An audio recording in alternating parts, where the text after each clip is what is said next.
Recently, over the last 4 decades or so, there was a time when movie night might have meant a trip to Blockbuster or later to a red box, but that's no longer the case. Today, millions of Americans will stream their favorite classic movie or binge-worthy show, binge-worthy series right at home. Netflix has changed with the times as well, and Netflix has been a significant part of that change. They have grown into the largest streaming platform in the entire world. Netflix has more than 325 million subscribers, reaching 1 billion viewers. Premium Netflix streaming plans can cost as much as $300 per year to access Netflix's impressive and steadily growing library of content, both of licensed content and of original content produced by Netflix on its own, some of which we would describe as full-length feature films, others that we would describe as series. We would have previously described them as TV shows, even though they don't air on TV. With this merger, Netflix would acquire Warner Brothers film and television production studios, their streaming services, and extensive existing content library. These include Warner Brothers Pictures and Warner Brothers Television, HBO, HBO Max, DC Studios, and iconic franchises, including Harry Potter, Game of Thrones, Lord of the Rings, and some popular series, such as The Wire, The Sopranos, and Succession. The deal would not only give Netflix control over Warner Brothers' existing catalog of entertainment content, but also intellectual property for future productions. The transaction raises potential horizontal antitrust concerns. Netflix and HBO Max both offer subscription-based streaming video services and compete directly for subscribers seeking premium content. Additionally, Netflix and Warner Brothers compete to develop critically acclaimed films and hit series content. So the merger would eliminate these areas where they compete head-to-head in today's market. Not only do Netflix and Warner Brothers compete for subscribers and for content, but they also compete in a different direction. They compete for the employment and retention of creative talent, including writers, directors, actors, and other production professionals that go along with the process of producing this content. Consolidating two major employers within the same market inevitably has an impact on and can significantly weaken competition for that labor. The Department of Justice and the Federal Trade Commission have made clear that monopsony power, which here refers to the potential power to suppress wages or limit professional opportunities, is a cognizable antitrust harm, separate and apart from any monopoly-focused concerns. The Department of Justice has demonstrated this when it successfully blocked, for example, Penguin Random House's attempted acquisition of a competitor, Simon & Schuster. Second, this merger raises potential vertical concerns. Netflix is the largest global streaming platform, wielding an enormous influence due to its size over what audiences watch through its proprietary recommendation algorithms. Warner Brothers controls a portfolio of film and television content for its part. So combining dominant distribution with additional premier content creates the classic risk of what we refer to as vertical foreclosure. The merged firm would have both the incentive and the ability to put rivals at a disadvantage. It could withhold marquee titles, it could raise licensing fees, it could favor its own content with recommendations. On a platform of Netflix's size and reach, even a small set of changes in visibility could impact competition. This deal also has potential downstream implications for movie theaters.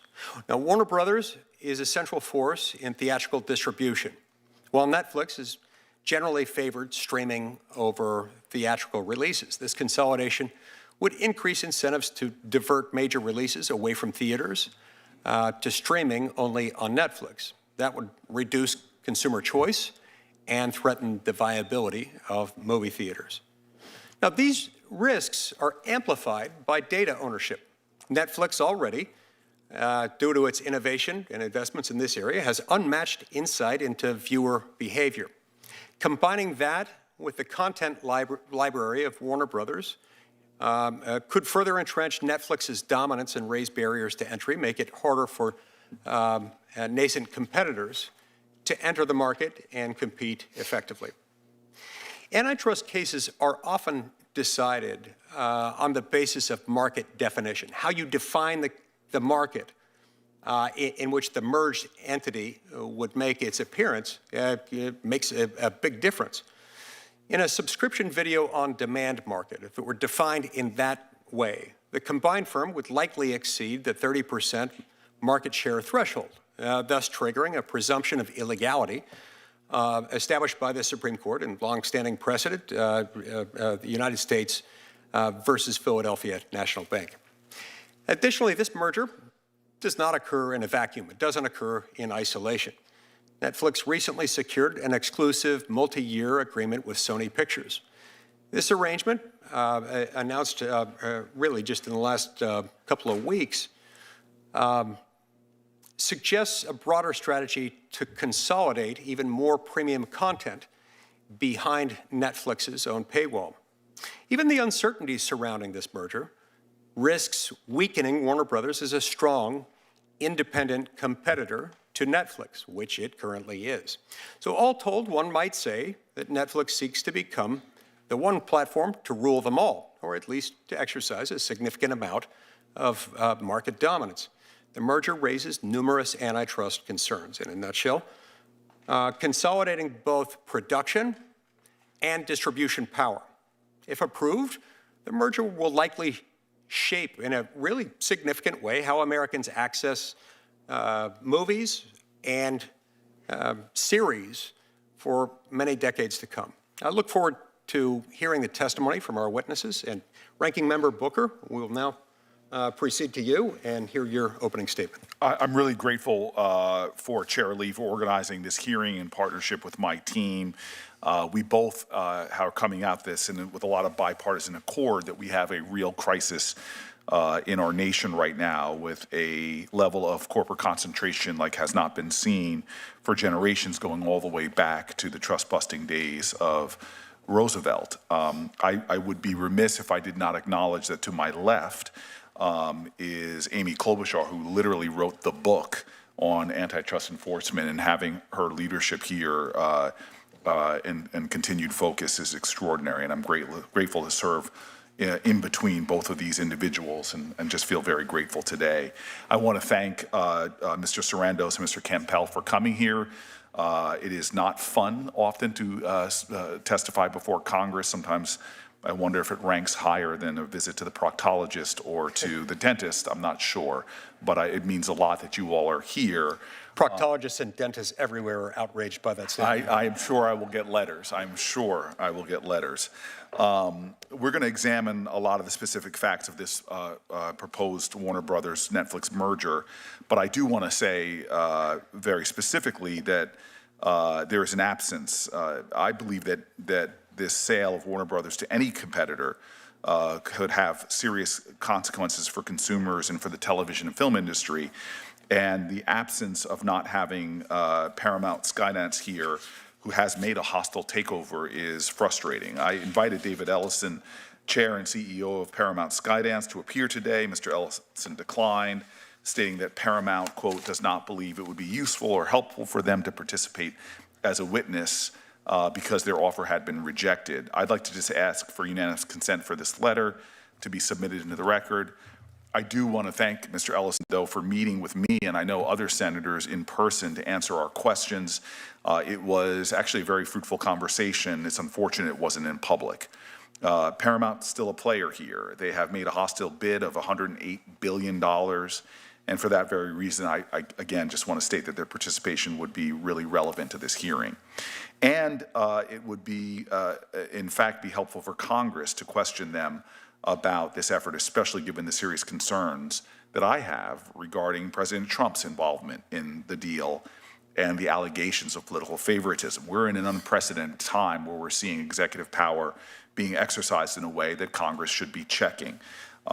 We have seen allegations that Paramount has promised the president to make sweeping changes to CNN after Trump said that he thinks, quote, the people that have run CNN for the last long period of time are a disgrace.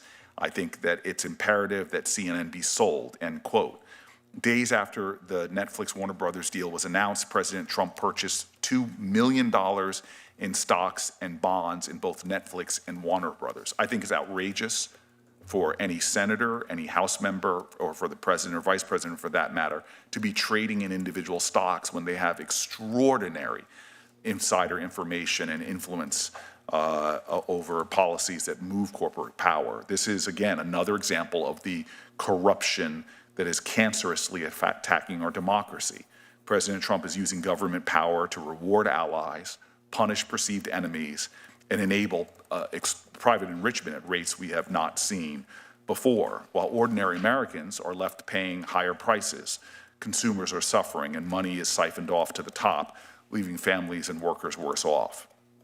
And aside from the concerns of this administration's exploitation of antitrust enforcement, the acquisition of Warner Brothers Discovery by either Netflix or Paramount or any other competitor would result in concerning consolidation of a sector of our economy that has already been putting a squeeze on consumers and artists. Let's be clear, the sale of Warner Brothers to either Netflix or Paramount would have a significant impact on tens of thousands of Americans that work in the entertainment industry and American consumers. I've been hearing from people throughout this industry concerns, fears, worries, legitimate folks that don't have a political axe to grind who are very concerned about the matters we're discussing today and how they're going to impact their lives. So this is not an either-or situation. With either merger, another corporation will gain significant control over what we see, what we hear, and the news we consume. The acquisition of Warner Brothers by Discovery, Warner Brothers Discovery by either Netflix or Paramount or any other competitor would result in consolidation of a sector of our economy that is already seeing significant consolidation. It's something that we should be talking about, and we should be asking the serious questions. With either merger, another corporation will have that control, increased control over what we see, what we hear, and what news we consume. Now, let's be clear. I was born in 1969. My father made me sit down and watch Star Trek and watch Nichelle Nichols, one of the first African-American women to star in a show like that. Made me watch movies like In the Heat of the Night. So much of our culture was shaped by extraordinary artists who showed diverse voices, who dreamed and saw a future that seemed almost impossible, that in fact there'd be a black senator sitting right now as a ranking member of this kind of committee. Art matters. Art is vital. With a merger like this, it has real concerns about art, about culture, about the voices of Americans, about the moral imagination of a nation. For years, workers, creators, and consumers have been told that consolidation in media and streaming would mean more choice, more unique stories, lower prices. I don't think we've seen that. What we have seen with each merger is higher subscription costs, fewer streaming options, shrinking creative opportunities. I've heard them from artists that I know personally. They speak of lower pay and growing instability for workers across the industry. Many voices that felt that just a decade ago they had chances to bring their art to life now worry that those options are dwindling. Even now, pre-merger, a small number of streaming companies control a lot, from content production to distribution and to the actual platforms through which consumers access entertainment. We are seeing a lot of vertical integration. We know Netflix power. I am a subscriber. I watch Netflix with probably hours I don't want to confess here in an open hearing and put on the record, but it is the dominant streaming platform of my household as well as in our nation. And that's just domestically. It has an extraordinary global scale and reach. Worldwide, they have over 325 million consumers, with their closest competitor, Disney Plus, with half of that at 130 million subscribers worldwide. Warner Brothers controls one of the most valuable and largest content libraries in the world, including HBO, Harry Potter, CNN, and for me, one of my favorite platforms is DC Comics.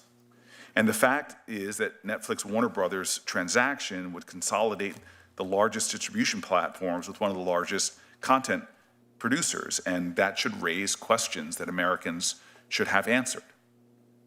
I have concerns about Netflix getting more power over consumers and leaving fewer alternatives and streaming platforms. I have concerns about startups and competition, and of course, as I've already stated, about the impact on artists and artistry in our country. I am angry about our antitrust laws, which have been ignored by Democrats and Republicans in the White House. I believe that we are now seeing consolidation that is screwing Americans from our farms to pharma. We are in a crisis in America. Our antitrust laws are designed to ensure that independent studios, smaller streaming services, and new entrants are not shut out and left unable to compete with companies that control both content and distribution.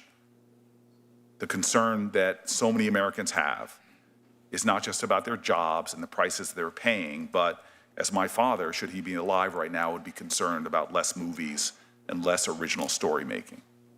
We have such a vibrant entertainment industry. We have an entertainment industry that's the envy of the world and in fact shapes the world. I want to make sure that everything we're doing is protecting what is so profoundly American: freedom, the fact that workers are treated fairly, that consumers have choice, that competition exists. I urge federal enforcers to review this merger fairly and without political bias, without a president bringing his personality and his political opportunism to bear. I think what the American people deserve is to see our laws, as conceived by previous generations, enforced justly and thoroughly. I look forward to hearing from the witnesses, and again, I thank them for being here. Thank you, Ranking Member Booker, and your what you offered will be admitted to the record without objection.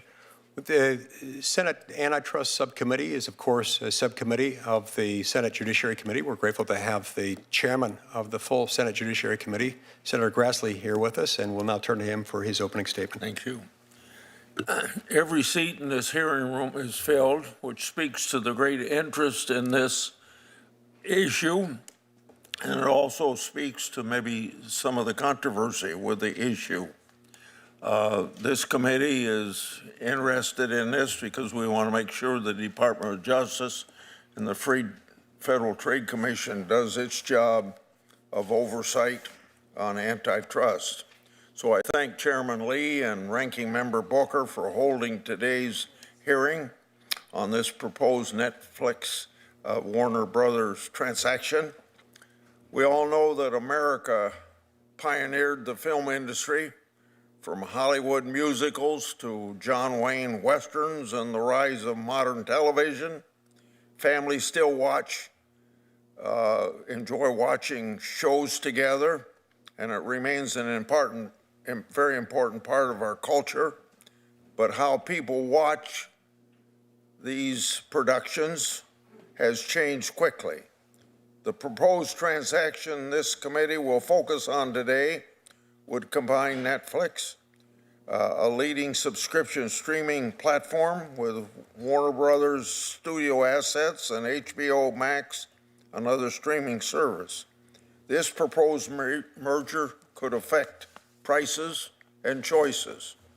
Congress enacted the antitrust laws to protect competition and consumers. The Department of Justice and the Federal Trade Commission must apply those laws using a neutral, evidence-based approach and Congress has an oversight role to play, and that's why we're here today. Opponents warn that this deal could reduce head-to-head competition in subscription streaming and lead to higher prices or less innovation. Families in my state of Iowa and across the country already juggle multiple subscriptions, and they deserve real competition that keeps prices in check. Opponents also caution that a combined firm could limit access to popular content, limit licensing options, and make it harder for rivals to emerge and compete. Theater owners worry about shorter release windows and fewer wide theatrical releases, which could harm neighborhood cinemas, those they employ, and affect local economies. Competition in this sector doesn't only depend on who has the most subscribers. High-quality franchisees and libraries can shape competition by affecting what rivals are able to license, and also affects what choices consumers ultimately have. Control of both a large platform and a deep library of films and shows can affect the bargaining power across the industry. So I say regulators ought to examine those dynamics very carefully. The companies will, of course, argue this transaction will improve quality, expand distribution, and create efficiencies that help them invest more in content. Those claims deserve fair scrutiny. Any claimed benefit must result from the merger itself, be verifiable, and likely make content available to more families. Further, and importantly, merger review shouldn't be used as a strategy to keep a company from moving forward for years by limiting its ability to pursue lawful alternatives while market conditions continue to change. So I encourage our antitrust regulators to carefully scrutinize this transaction to ensure that competition is not undermined and to make sure that consumers are protected. So I thank all the witnesses today for their testimony, and I look forward to the discussion. Thank you, Mr. Chairman. Thanks so much, Mr. Chairman. The Ranking Member Durbin, the Ranking Member on the Judiciary Committee, has a conflict. Will be here later, so we'll be able to hear from him in due course when he arrives. Now I'm going to introduce our two witnesses for today. We've got Mr. Ted Sarandos, who's the co-chairman and executive officer of Netflix, and we've got Mr. Bruce Campbell, the chief revenue and strategy officer at Warner Brothers Discovery. If the two witnesses will please rise and raise your right hand to be sworn in. Do you swear or affirm that the testimony you're about to give to the subcommittee will be the truth, the whole truth, and nothing but the truth, so help you God? Thank you. Let the record reflect that all witnesses answered in the affirmative, and thanks again for being here today. We'll now hear your opening statements. Mr. Sarandos, we'll start with you, and please begin with your opening statement. Thank you, Chairman Lee, Ranking Member Booker, members of the subcommittee. Really my honor to be here today. A combined Netflix and Warner Brothers will strengthen the American entertainment industry, preserve choice and value for consumers, and create opportunities for creators. I'm happy to answer all the questions about this deal. I thought it might be a little helpful to spend a few minutes to talk a bit about myself and about the company. I grew up in Phoenix, Arizona. I was the son of a union electrician and a stay-home mom. They were too young to have 5 kids, but they did, and the house was crazy.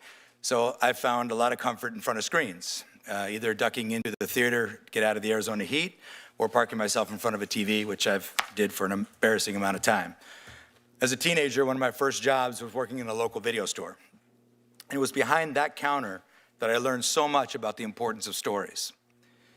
I watched people roam around the store, reading the backs of boxes, desperately asking strangers for reviews, trying to figure out what to watch. and I figured out that I had a pretty good memory for these movies and these titles and these directors, and I could help people find movies they otherwise would have missed. And it felt great to help them. Home entertainment and the video store gave consumers value, choice, and control. But you had to do the distribution by yourself. You had to drive back and forth to the store.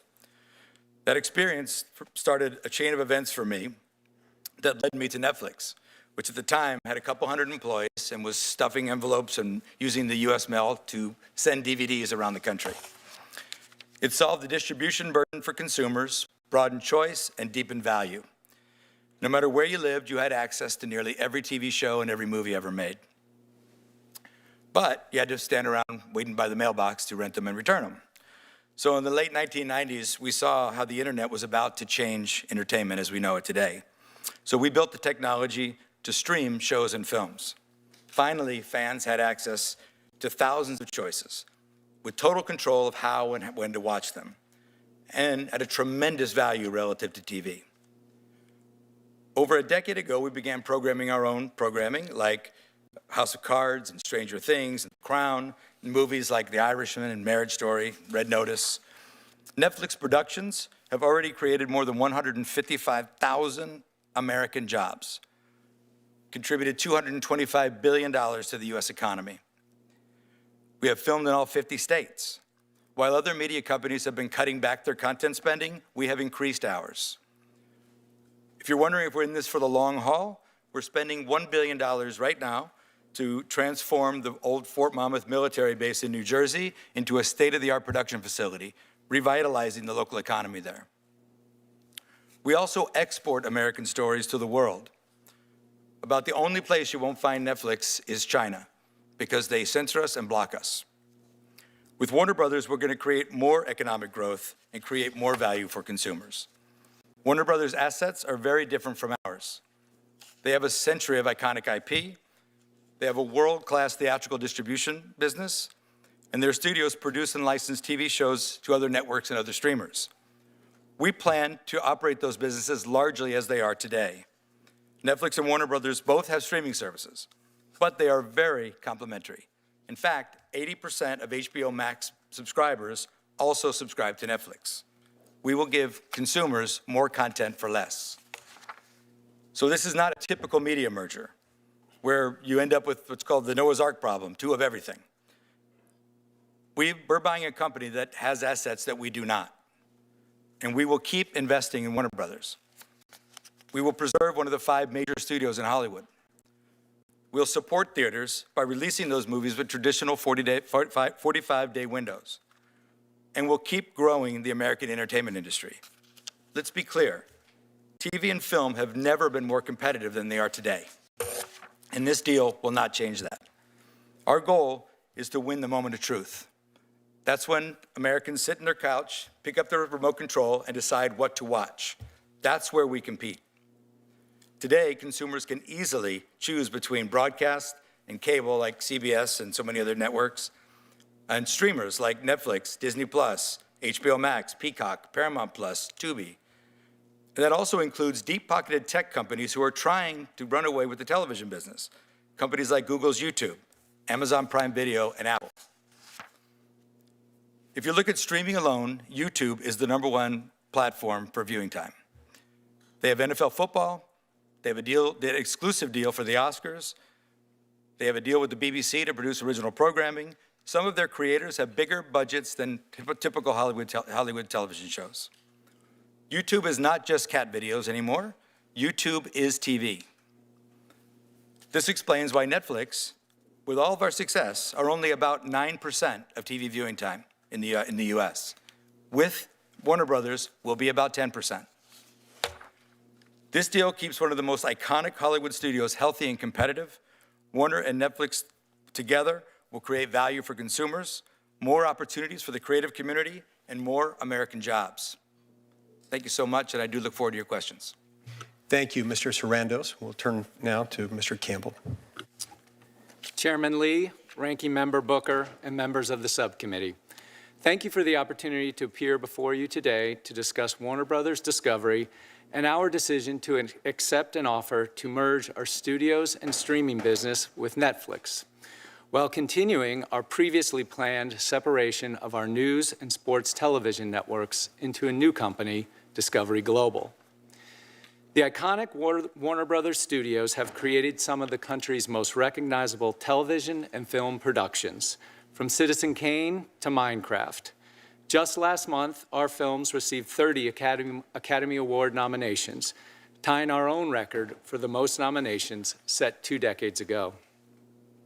Discovery grew largely from the cable revolution of the 1980s, delivering a variety of content on cable networks such as the Discovery Channel, Animal Planet, Food Network, and HGTV.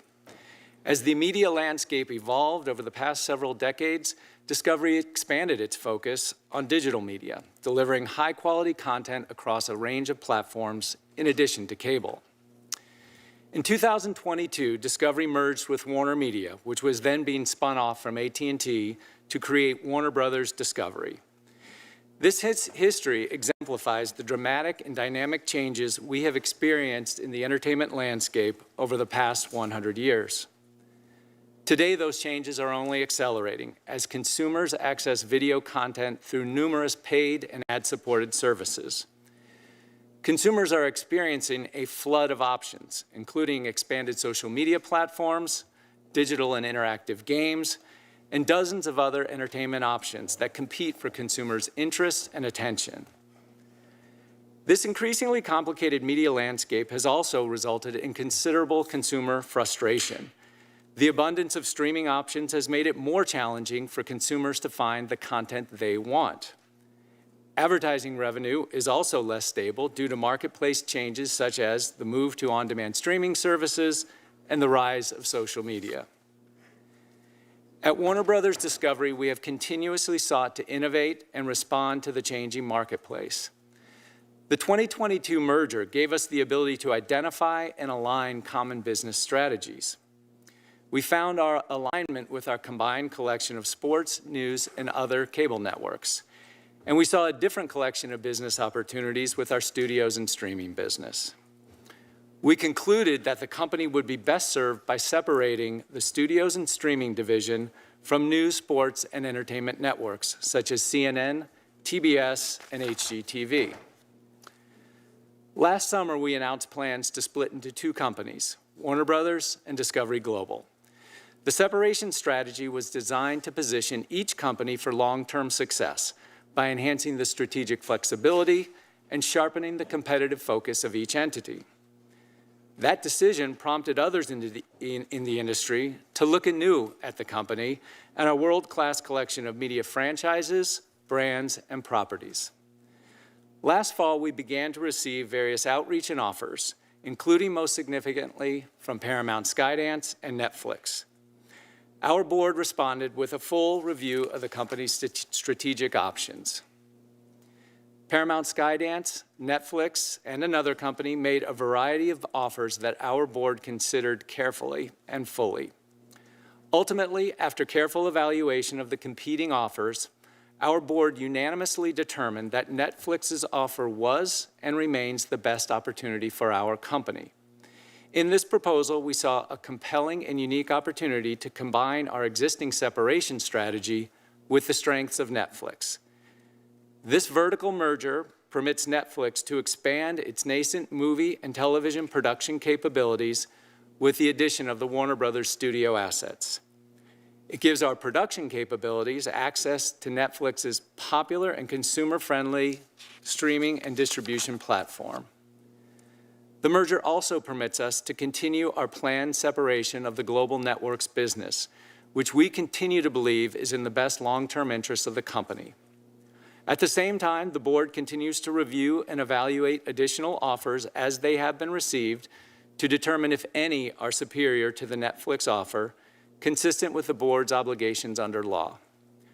We are excited about the future of the combined company with Netflix, and we look forward to providing consumers with thrilling and entertaining content across all of our storied media properties for many years to come.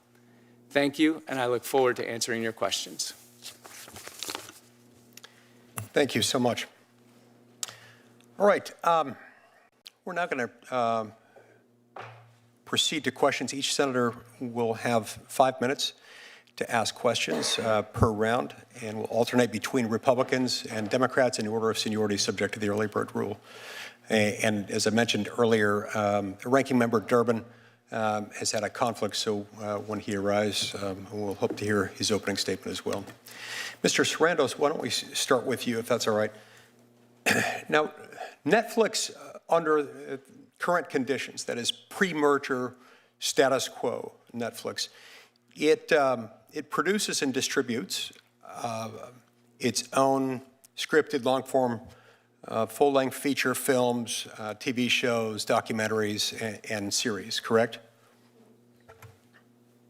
Thank you, Senator Lee. Yes, it is correct. We do produce, it is a small portion of our title but offering. it's part of your library. Part of our library, yes. In fact, it plans to invest roughly $20 billion annually, separate and apart from the merger, in order to increase production, adding to its portfolio. Is that right? Production and licensing, correct, Yes. sir, yes. So if Netflix already produces content and plans to increase production, increase that investment on new production, regardless of the merger, tell me why you want to make this acquisition with a competing content producer and a competing streaming platform. Well, today, Warner Brothers is both a competitor and a supplier. And our history, the reason I walked through that little history in the opening was that our history and my own professional history has been about adding more and more value to consumers. Right. And you do that by adding more choice. And to do that, it requires a great deal of volume of production and a volume of licensing, which we do today.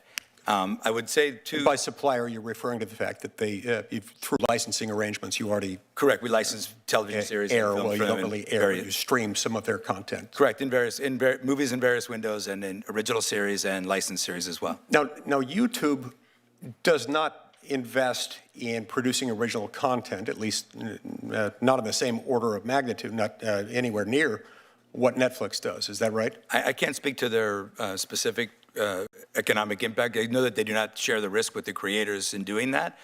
They certainly step up, and we compete with them for things like that Academy Award deal, certainly for the NFL football games they recently did with the NFL game in Brazil.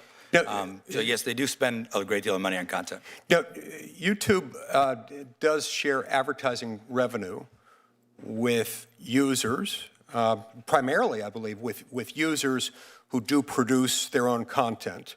I assume you wouldn't disagree with that characterization. In other words, Yes. most of regular YouTube, let's differentiate for a minute. YouTube from YouTube TV, which is a different thing altogether. It's like a cable TV subscription. But YouTube, whether it's regular YouTube, streams free, doesn't require login credentials, doesn't require any subscription, unless you want to get YouTube Premium, which allows you to bypass the ads attached to the streaming device, in which case you've got to pay a fee and have subscriber login credentials for that. They're not in the same business. They're not producing the same thing. Sure, they produce content, they share advertising revenue with creators, but these are more like sort of end user creators producing shorter content, not full feature length films typically. Isn't that right? Well, Senator Lee, thank you. And I appreciate the complexity of all this, and I really can't speak to the inner workings of their model. It's not really that clear for folks. It's not that transparent. But you would agree that YouTube YouTube content is free as a default matter, and as a default matter, it doesn't require either a paid subscription or login credentials, right? Well, they are a subscription service that also has an ad-free and a subscription option, and it is the exact same content. And remember, when we talk about a competition, we're competing for the same content, we're competing for the same viewers, we're competing often for the same ad dollar, and sometimes it's the exact same programming. And in the case of YouTube creators themselves, this past weekend, a YouTube creator had a movie called The Iron Lung that put $17 million at the box office. Okay, and I don't doubt that they sometimes have feature-length films on there, but I'm struggling to grasp, to fully understand what you're saying about how it's the exact same content. Is this content that is produced with, I don't know, the involvement of the Screenwriters Guild, content that is produced typically in a studio, where does most of the content on regular YouTube come from? Again, regular YouTube, not to be confused with YouTube TV. Correct. And I would say I would point you to the comments of Neil, the CEO of YouTube, who just drew a point to the fact that YouTube creators are buying Hollywood studios and producing content at very competitive levels today, and he himself calls it TV. And I would say, what people also miss is about 50% of the engagement on YouTube today happens in the living room on a TV, not on, I think people largely think of YouTube as a mobile device service, and it is 50% today and growing very fast on television. And for Netflix, a very small percentage of our content is ever watched on a mobile device. It's primarily on television. And on that screen, sir, it is a zero-sum game. So if you're watching YouTube, you're not watching HBO Max, you're not watching Netflix, you're not watching CBS. So that is why when we talk about competing for the moment of choice, competing for the viewer's attention, competing for the ad dollars, competing for the subscription dollars, it is all the same pool of content and all the same pool of viewers. Look, my time's expired, but just very briefly before we go to the next senator, I want to make sure that I understand what you're saying. Sure, you're choosing between this and something else in the same sense that if I'm watching anything on a screen, whether it's a small screen or a big screen on the wall, I'm not watching something else or doing something else. It competes. The two compete in the same sense that they compete for what else one might do in one's day, reorganize one's sock drawer, think about the dormant commerce clause of the Constitution, or something else really fun like that. But it's not necessarily the same content. In fact, YouTube, regular YouTube, not to be confused with YouTube TV, which is like a cable subscription thing, the lion's share, the overwhelming share of what one consumes on YouTube while watching YouTube is not full-length feature films written by screenwriters produced by full studios, is it? Are we okay on time for me to answer? Well, yeah, just answer quickly, and then we'll go to Senator Schiff. So the exact splits of what type of programming is seen on YouTube is not, again, there's no transparent reporting of the viewing, except for what shows up as a view count on YouTube, unlike the other counts. But I would tell you that it is increasingly the exact same programming, meaning if you did not watch Saturday Night Live on Saturday night, you probably watched it on Sunday morning on YouTube. Okay. The exact same show. I may want to get back to that in a subsequent round. Senator Schiff, you have the button. Thank you, Senator. Thank you, Chairman, and thank you, gentlemen, for being here. I appreciate the opportunity to hear from you.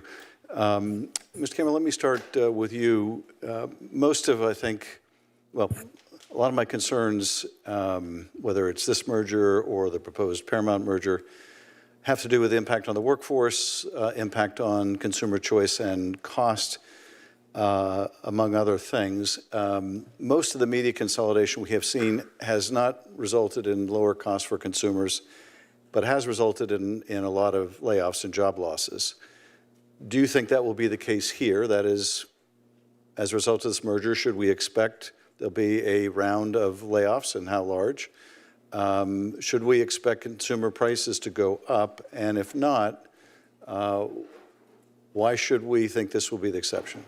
Thank you, Senator. No, I think the answer is no in both cases.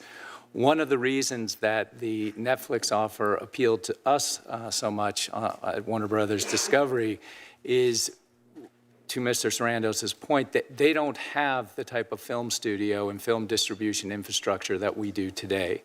They don't have the type of television studio that we do today. And we believe, based on our discussions with them in the negotiation process, that they're not only going to keep those operations intact, in fact, they're going to invest in those operations and invest in continued production, including on our lots in Burbank and elsewhere. Similarly, on the consumer side, as Mr. Sarandos said, 80% of the HBO Max subscribers today already get Netflix. Now, with this transaction, Netflix will have the opportunity to offer those two services together at a discount. In addition, they'll have the opportunity to take our content and the HBO Max content and put it on the Netflix platform, which they've invested in over 20 years. It is the best technology platform available to consumers. It is superior to the platform we have. I think that, too, will be very pro-consumer. And Mr. Sarandos, let me ask you about a couple of things, and I know we discussed part of this already, but good to see you again. Good to see you, too. Share with us your thoughts on the impact on the theater industry. I happen to be one of those people who loves to go see movies in the theater and be surrounded by other people experiencing the same thing. There was a lot of concern that given the business model you've had to date, that theatrical exhibitions will be cut down from 45 days or whatever they generally are, the industry standard, down to a lot less, maybe 17. How long do you expect theatrical exhibition to be? How will that change or not change? And also, in terms of jobs, for many of the other studios, we've seen a growth since the pandemic in production at home. Netflix has been a bit of an outlier, though, where we've seen more production move overseas. Now, I know you're building a new facility in New Jersey, but what accounts for the production shift, the greater production shift we see of Netflix to production overseas, and how do you think that'll be affected by this? Well, thank you for asking, Senator. And let me work backwards on the question. We have some local for local production that happens overseas, meaning we have a service in South Korea and we produce some Korean content for the South Korean market in local language, local cast, local producers, that kind of producing. That happens separate and aside from this. Almost all of the vast majority of our content spend is produced in the United States. There's been many studios, including Disney, just recently moved all the Avenger movies to London. By way of example, there's production incentives that draw production away.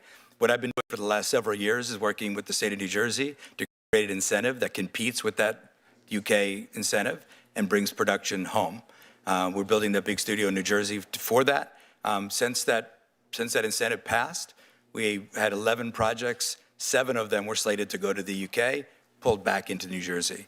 So we are leading production in the United States and intend to keep growing it. As Bruce said, you know, the Warner Brothers slate of movies are still getting made. We're making them, we're gonna operate Warner Brothers Studio largely as it is today, including releasing the movies in the theater with the traditional 45-day window.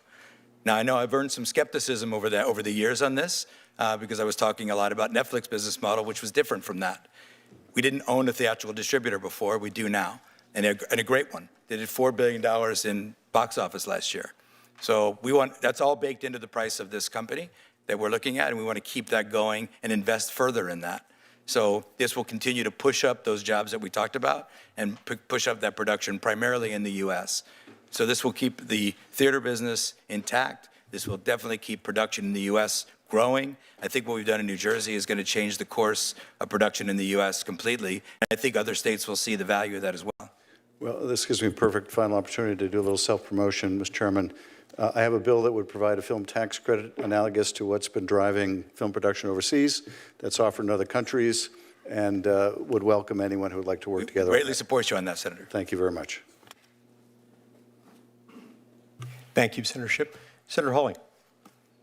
Thank you, Mr. Chairman, for calling this hearing. Welcome to the witnesses. Mr. Sarandos, if I could just start with you, let's continue to talk a little bit about the labor impacts here, if we could. How many U.S.-based employees does Netflix currently employ, do you know? About 10,000. What about in production roles? Well, it's a fluid number, but we've had about 155,000 production jobs. About now? On our originals.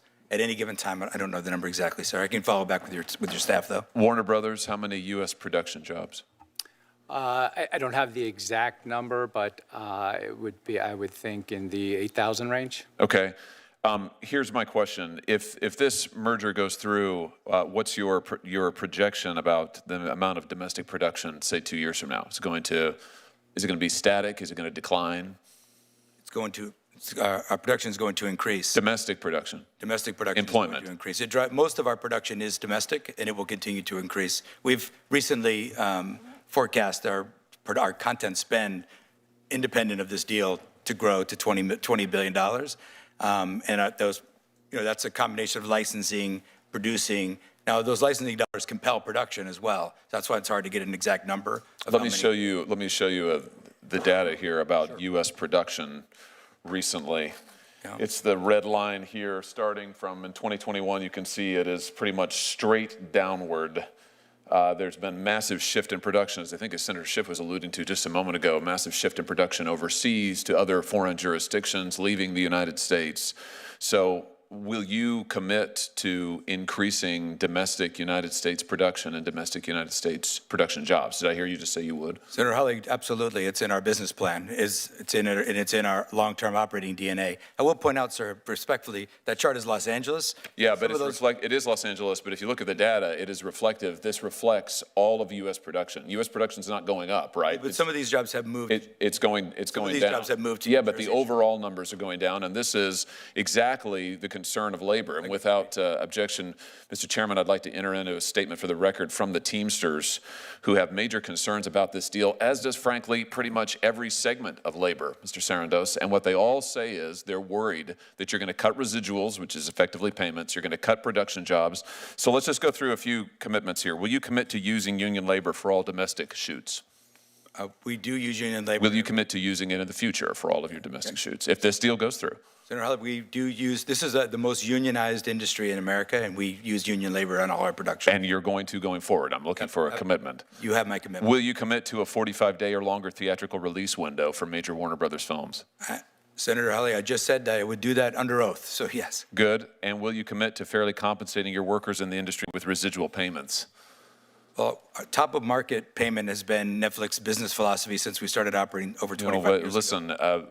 what you have been routinely accused of compressing and reducing residuals, it's one of the biggest objections to labor to this deal. So let's see if you can lay that to rest today. Will you commit to full residuals? Senator Hawley, I would like to tell you this is a very complicated answer because we prepay. That's usually on the way to no. That's usually a way of saying no. So I'm looking for yes. Senator Hawley, I understand this is not a yes or no answer. It kind of is, though. It kind of isn't because and we were going to sit down with the unions. You're disappointing me. Starting in the next few days, sir, we're sitting down with the unions for new contract talks that start actually in 3 days. That's a complicated, long no. I would really hope it would be yes. Okay. Are you asking me to commit to residuals in the traditional form? Because I don't think that applies in many cases. That's why I'm getting there. All right. Well, I think you've got some work to do on that, Mr. Sarandos, and I would hope that you'd reconsider your position. Before my time expires, I want to ask you about something else related to children. Why is it that so much of Netflix content for children promotes a transgender ideology? Almost half of your content for children, I'm talking about minor children now, I'm not talking about teenagers, minor children, promotes a transgender ideology agenda. I was just looking at the data here from your various series.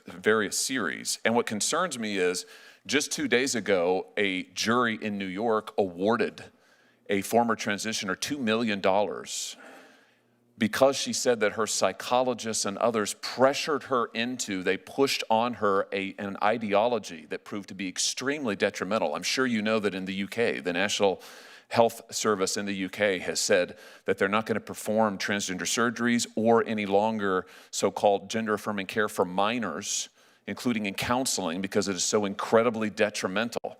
Our own HHS has come forward with similar findings this past year, yet if you turn on Netflix, you'll find that an enormous amount, and I say this as a parent with 3 young children, an enormous amount of your children's programming has this ideology and agenda in it. Is this an advocacy position for Netflix? Is this an ideological commitment you have? I mean, why is this? Senator Hawley, Netflix has no political agenda of any kind. I would tell you that. Well, then why is your children's program so full of this highly sexualized, highly controversial agenda? I don't understand it. It seems strange to me. Respectfully, sir, it's because it's inaccurate. We have millions of hours of children's programming.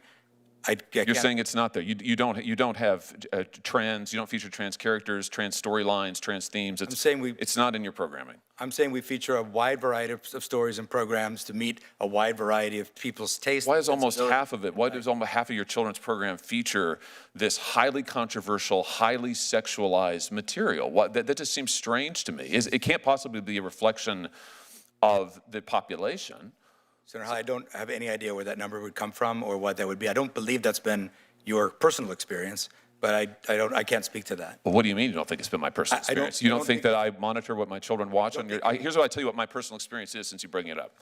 My personal experience is that my 3 children, I can't let them watch anything they want on Netflix. I can't let them watch anything on Netflix unless I preview it, because I don't have confidence in what's on your platform. I don't know what they're going to encounter, and I tell you what, I don't want my kids being pushed an agenda about their sexuality or gender identity when I have not had the opportunity first to discuss it with them and to form them in that. And I, frankly, on behalf of parents around the country, it offends me that Netflix is pushing this content at parents in what seems to be a very coordinated, thought through, planned out agenda in a way that, frankly, I think undermines parents, certainly undermines me and my wife. We have to watch every show beforehand before we can let our kids watch it. Now, I don't know. That seems pretty concerning to me. I know you make a gob of money on it, and maybe that's the answer. But it just seems to me that it's a disservice to the parents of this country, particularly given what's happening with our youth on this subject. So, Senator, if I may answer, like I said, we have millions of hours of content on Netflix at any given time. We have state-of-the-art tools for you to manage those choices for your children and to block any title that you might be offended by for any reason. So we are parents at Netflix as well. We share all your concerns about raising kids and also the ability to raise them as you see fit in your household and anyone else's household as well. My concern is that you don't share my values or those of many other American parents, and you want the United States government to allow you to become one of the largest, if not the largest, streaming monopolist in the world. I think we ought to be concerned about what content you're promoting. Thank you, Mr. Chair. Thank you, Senator Hawley. Senator Booker would be next. He is deferred to Senator Welsh. Time's yours. Thank you, Mr. Chairman. Thank you, gentlemen. Appreciate you being here. I think, Mr. Sarandos, when we met, I indicated to you the big concern I have is what's the impact on the creative community. Yes, sir. You know, if this merger goes through, you'll be huge, and the folks that are creating content will have to come to you, and it's hard to see how, with fewer outlets for a person who, or creators who have something special to present to the American people, if they have fewer options, it's going to suppress creative content. Can you address that? Absolutely. The best way to keep giving opportunity to creators is to make more content, make more productions. Netflix is leading the way in doing that. And I would say that into this merger, we intend to keep these operating entities operating exactly like they are today with independent creative groups who do that buying. Meaning, this is, by the way, this is something rooted in something we started doing years ago at Netflix, is creating competitive buying teams inside of Netflix. So let's just say you're a writer, you bring a project to us, we have a family team, a comedy team, and a drama team. It's pretty unlikely that any project that comes in the door is absolutely any one of those 3 things.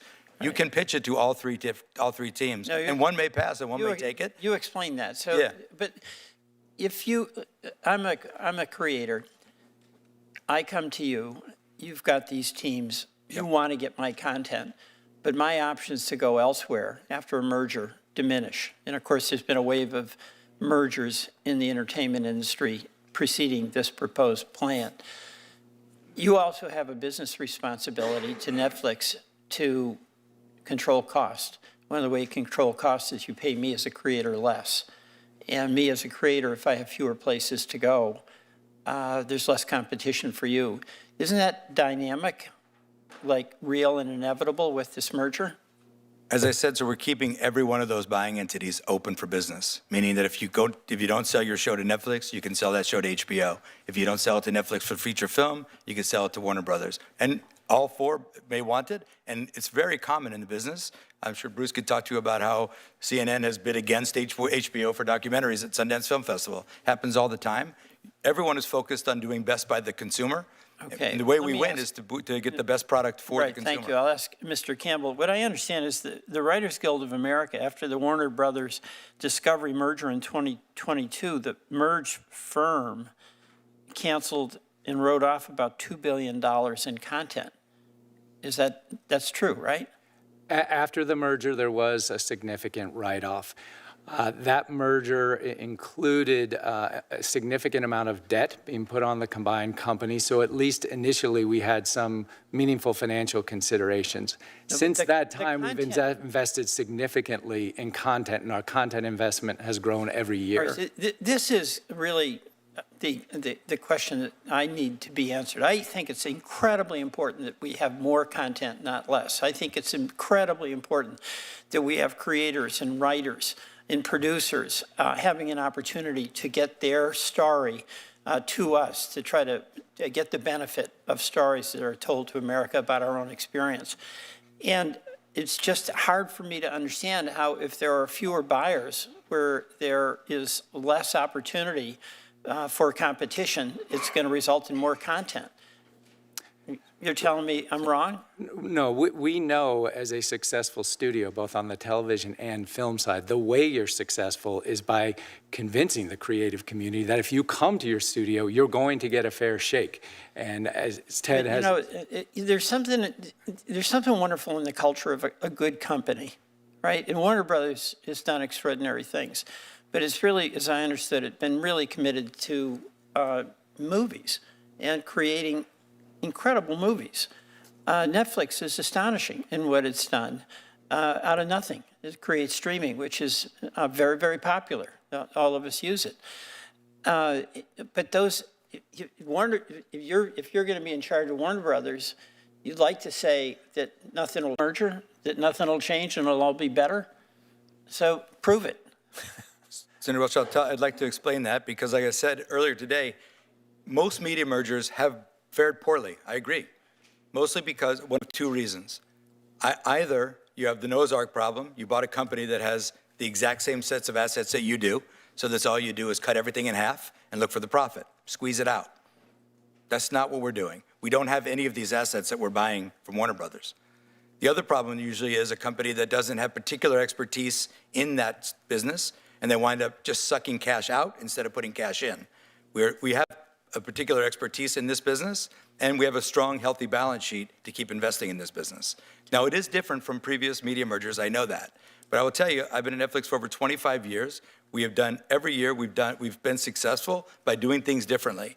And this media merger will be different than any of the others because we actually need these people. We need those movies, we need those series. So we're going to keep them all operating, and I want them to compete with one another, just as if we didn't own them. And it's very common that the teams inside of Netflix compete for today for the same project all the time. Thank you. Yeah. Mr. Chairman, I yield back. Thank you, Senator Welch. Senator Schmidt.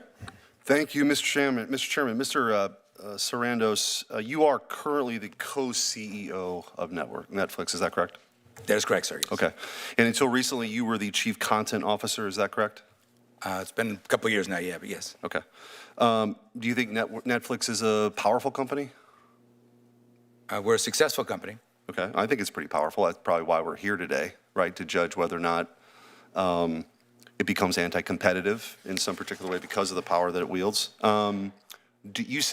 You just said a moment ago that Netflix does not have a political agenda. Do you think Netflix is a politically biased company? No, sir, I do not. Okay.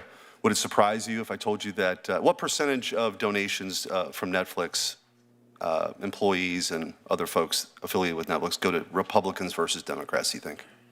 I saw a number published a while ago. It's very high Democrat. Like 99%? Could be, yeah. Yeah. That seems pretty high. Do you think that indicates any kind of bias by the company? Sir, Netflix doesn't have a political giving arm. It does not have, we don't have an active PAC. We don't influence our employees to do anything, and our employees can support issues and candidates at their will. Okay. On June 20th, 2020, on its X page, Netflix posted a video titled, quote, "To my white friends, guilt, shame, embarrassment," end quote, and saying, quote, "We need to do everything in our power to amplify that message." Do you stand by that statement? I have no recall of that statement at all. Okay, I just read it to you. Do you have an opinion about it? I don't have any idea what context it's in or anything. It okay. sounds, in the wake of the George Floyd riots on June 20th, Netflix posted on its page, "To my white friends, guilt, shame, embarrassment." What does that mean? I think that is an uncharacteristic post that I'm deeply regret if that got posted that way. Okay, well it did. Netflix also said on May 30th, "To be silent is to be complicit."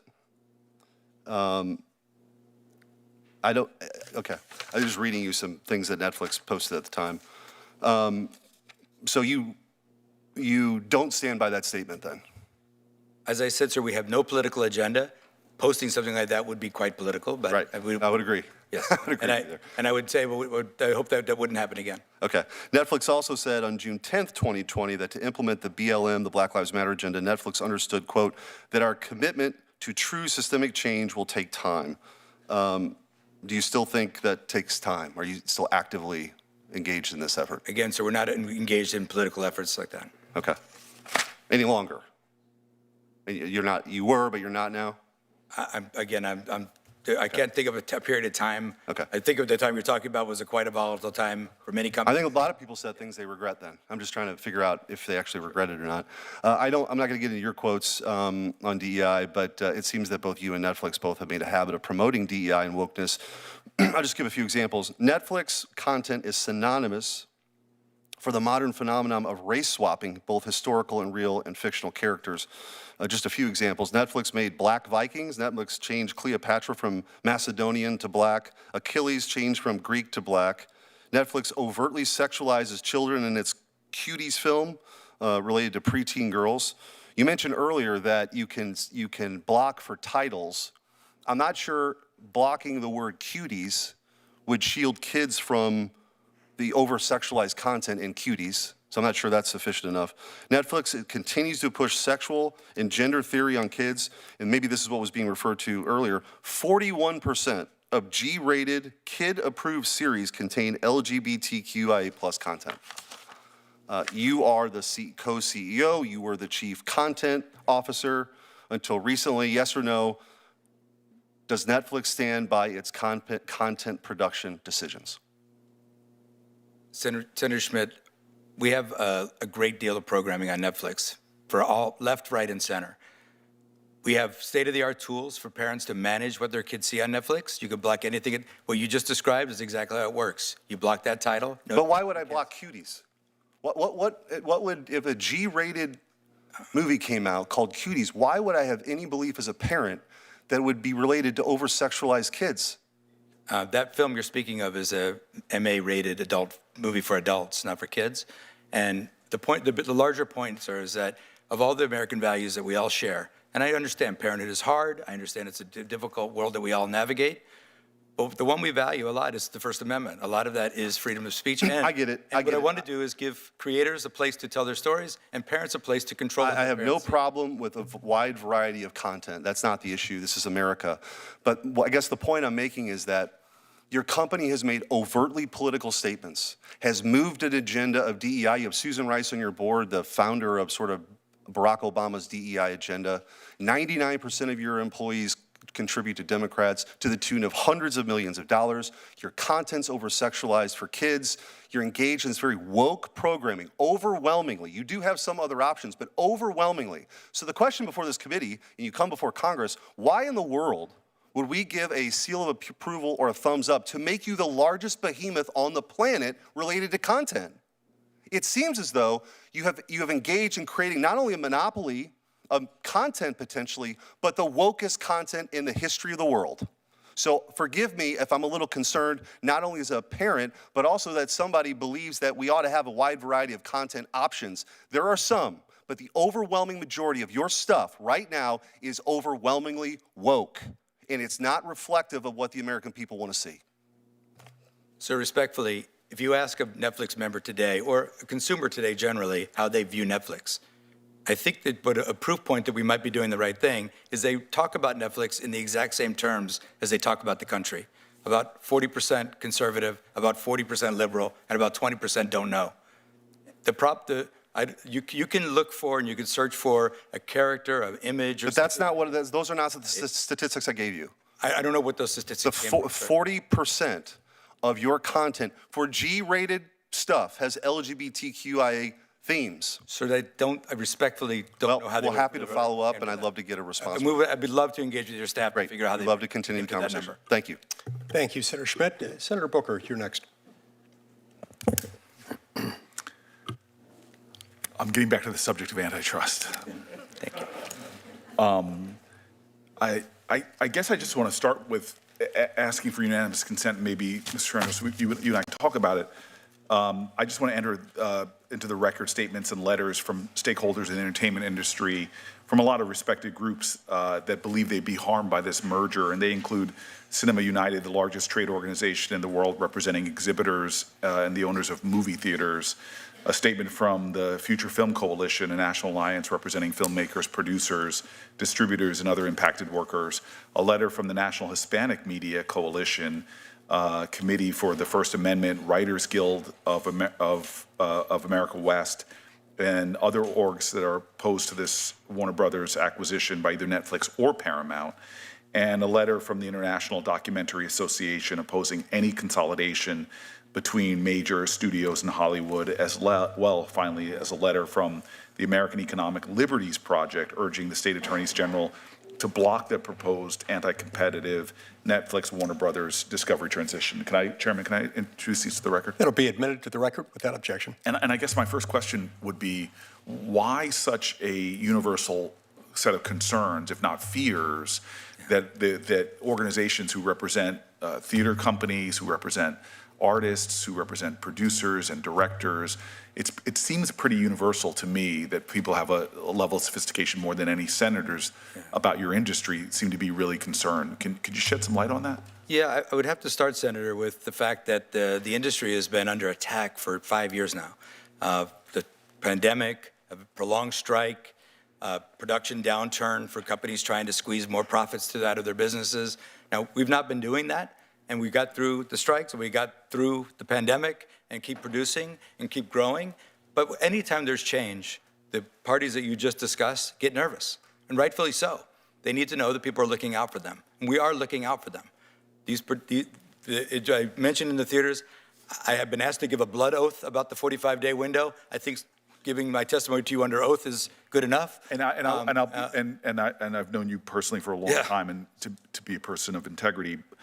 But I've heard more companies come before this body and make promises pre-merger that so many of them don't follow up. So let me just I would also add, Senator, if you don't mind, we have a long operating history of operating the way we do.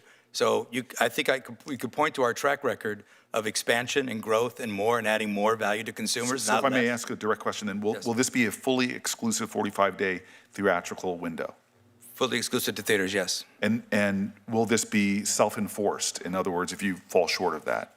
That is the industry. It is the industry standard for self-enforcement. However, routinely, movies that underperform, the window moves a little bit. And Superman was a little shorter window, and Sinners was a little longer window, but they still could refer to it as a 45-day window. And so I guess the trend right now, though, is away from the theater experience. We are seeing a crisis of community in general in America. Theaters used to be, along with other great American sort of institutional experiences that brought people together across backgrounds, sitting in the theater. You and I both grew up with that in a way that I think is a cherished reality. But unfortunately, we're seeing market forces which control companies that are beholden to shareholder profits. We seem to have elevated that form of capitalism when companies in the past used to have many different stakeholders, but you all are a company that's beholden to your shareholders, and doesn't that mean that the forces that are moving against theaters, why we're seeing so many closures of theaters, would be affecting your decisions as well? No, actually, no. And in fact, now that we are in the theatrical business, we want to win in the theatrical business. We want to make movies that people care enough to go out and see. In fact, in the last couple of weeks, we've done things like we put the finale of Stranger Things in theaters around the country the weekend it came on Netflix, and thousands of people, thousands of sold-out shows, revitalized the theater business for what was otherwise going to be a soft weekend. We've done it in the past with these events. We've released our movies with the independent theater owners over the years all the time. And I think now that this is going to be part of our business, we're going to treat it as importantly as every other part of our business and win. And you do that by making movies that people care about and go out to do. I think Warner Brothers did an exceptional job of that this year. And they did $4 billion at the box office, which is one of the reasons why this company costs so much to buy. So we want to keep that going and actually improve and build on it. And so one of the last things I want to ask in this round is, that theater experience is something we're losing, this force of market forces that seem to be undermining the things that create community and connection. Another one is obviously sports. This summer, the FIFA Men's World Cup will culminate in Jersey, which I'm really proud of, as you can imagine. But next year, the women's national team, which is our most successful soccer in America, sorry fellas, but it really is, they're going to head to Brazil to compete in the FIFA Women's World Cup. Their matches, however, will only be available to watch behind a digital paywall as Netflix acquired the exclusive U.S. and Canadian broadcasting rights for the tournament. How are you going to ensure that households can really afford what to me is, in terms of my national pride, not to mention the kind of universal power that sports has created in terms of just connecting Americans. It's so central to American culture. What can you do about that? What can you tell me about that? Yeah, well, we don't control the rights to those. As you know, we compete with other folks, all those folks I talked about earlier, for those rights. And I do think Netflix is a very affordable option for households. As you can see by our large household penetration, that people can afford Netflix, and we add a great deal of value to them. I know we keep talking about price, but I think it's impossible to talk about price without value. And a consumer watching Netflix spends 35 cents an hour to watch Netflix. 35 cents an hour. Just to put that in perspective, Paramount Plus is over 90 cents an hour. So I think when people talk about affordability, they're talking about, what do I get for my money? And I think Netflix has done a great job of keeping that down for the American consumers and for consumers around the world. And so, finally, and again, you're somebody I know, so I have extraordinary integrity, I know that you have, but the reality is there seems to be everybody that I talk to that are on the artist side are seeing these trends as a way that is moving against the artist. And with your capacity for empathy, do you understand that point of view? Do you understand those fears? I definitely understand those fears, and I'm, like you, very friendly with most of the folks who create movies and television, not just for Netflix, but for others as well. And I hear about their fears. And the one thing that I could tell you, the reason I told that narrative about my life is I've made my life about getting those films made, getting those series seen. And it's very important to me, and it's very important that we do it in a fair and equitable way. And it's a very competitive landscape.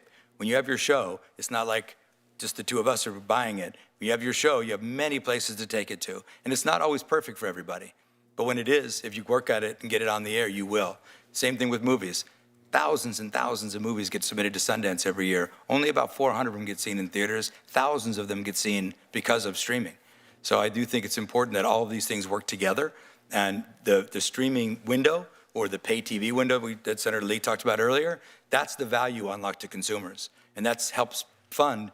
I'm very proud, I think, that we've created a model that will ensure the ongoing production and viewing of movies. That's what I'm most proud of. Thank you, Mr. Chairman. Thanks, Senator Booker. Senator Moody, you're next. Thank you, Chairman Lee, for holding this hearing, and thank you for our witnesses for being here today.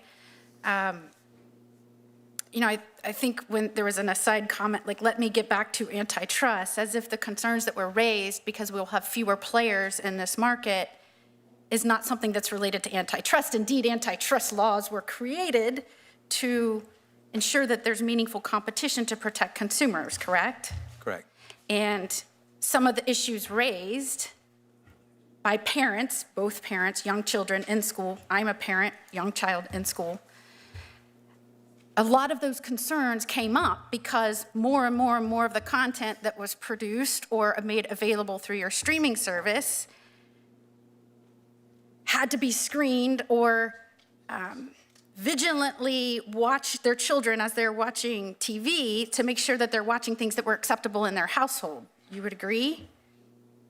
You're a parent, you would agree? I'm a parent, and I think parents have to be vigilant about everything they watch anywhere they're watching. So I remember this Cuties documentary because I was the Attorney General in Florida at the time and a mother of a young child, and immediately raised concerns to your company, who quickly dismissed my concerns. And you say, well, that was rated for adults. That wasn't rated for adults. It was 15 plus, correct? No, ma'am, it was MA.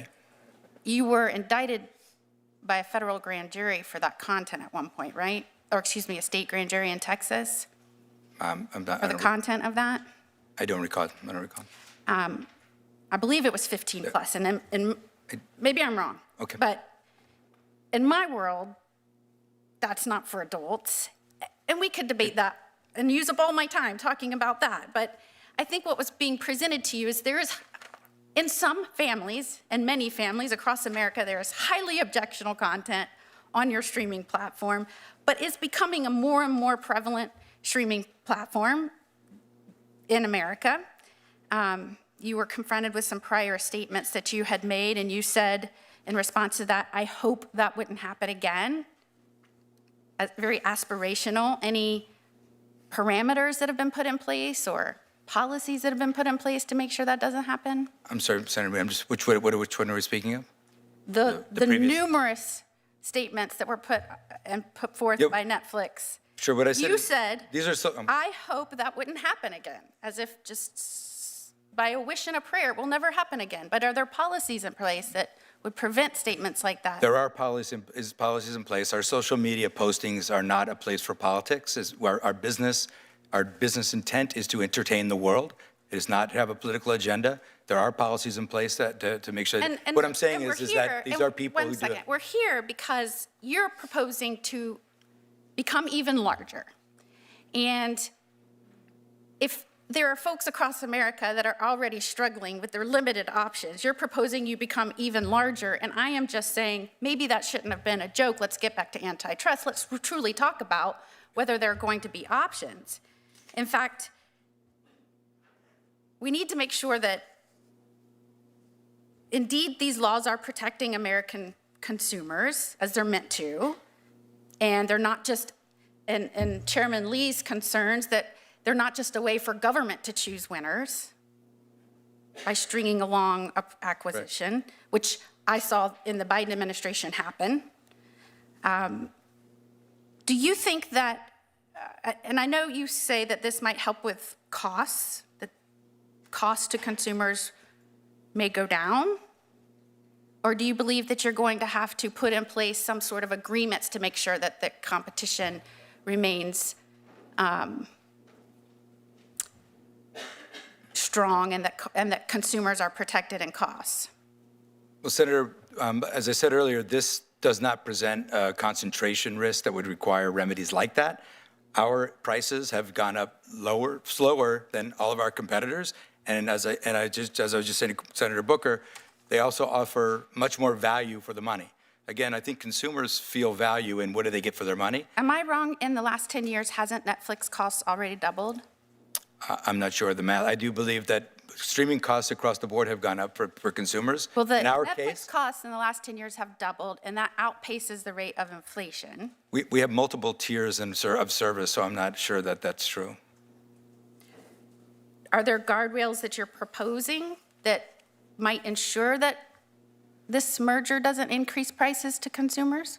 I mean, like I said, we don't believe that this merger represents any concentration risk. We are speaking actively with DOJ right now on the process, and it's still pretty early in that process.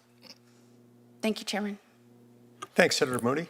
Senator Klobuchar, you're up next. Thank you, Mr. Chairman. There's another spotlight hearing with the brothers of Renee Good, and that's why I've been going back and forth, so I appreciate your understanding. So I think everyone knows I've had long-time concerns about competition, and anytime the biggest player in the industry seeks to get bigger, there is concern for consumers. Netflix has been noted as the most popular streaming service in the U.S., and through this acquisition, it would take over the rival streaming service HBO Max, potentially giving it power to further increase prices. What incentives will exist, Mr. Sarandos, for Netflix to ensure streaming remains affordable for consumers and to produce more content?